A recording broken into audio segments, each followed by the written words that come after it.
ಮಾಡಿದ್ದೀರಿ, ಇದ್ರ ಬಗ್ಗೆ ಸಾಕಷ್ಟು ಚರ್ಚೆ ಆಗ್ತಿದೆ sir. On which capacity Mr. D.K. Shivakumar is taking the police officers meet? You are the DCM of the state. Mr. Kumar Swamy is I am more experienced than Kumar Swamy in politics.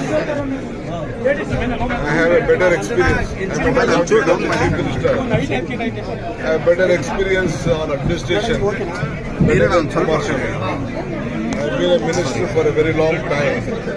I know what is administration, how to work, and whom to call, whom not to call. I know. I don't want to learn anything from Kumar Swamy. They are demanding CBI inquiry in Ballari incident. Sir, what do you want to say? Sir, ನಿನ್ನೆ ಕೊಟ್ಟ ಮಾತು ಮತ್ತೆ ಪ್ರಸ್ತಾಪ ಮಾಡಿದ್ದೀರಿ, ಇದ್ರ ಬಗ್ಗೆ ಚರ್ಚೆ ಆಗ್ತಿದೆ ಸರ್. ಮತ್ತೆ ಒಂದು ನಿಮಿಷ